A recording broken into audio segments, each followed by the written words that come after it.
السلام علیکم۔ کراچی میں پانی چوروں کے خلاف گرینڈ آپریشن، واٹر بورڈ کی ٹیم پر حملہ، پتھراؤ سے متعدد افراد زخمی، کئی گاڑیوں کو نقصان۔ کیا آپ حالات حاضرہ سے آگاہی حاصل کرنا چاہتے ہیں؟ خبر کے پیچھے چھپے اصل حقائق جاننا چاہتے ہیں تو ابھی سبسکرائب کیجئے جلمل پاکستان کو اور ساتھ ہی گھنٹی کے نشان پر کلک کر دیں۔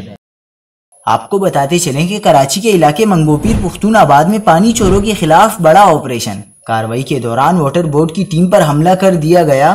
ترجمان کے مطابق منگو پیر پختون آباد میں پانی کا مسئلہ تھا اور علاقے میں پانی چوروں کے خلاف کارروائی کی گئی۔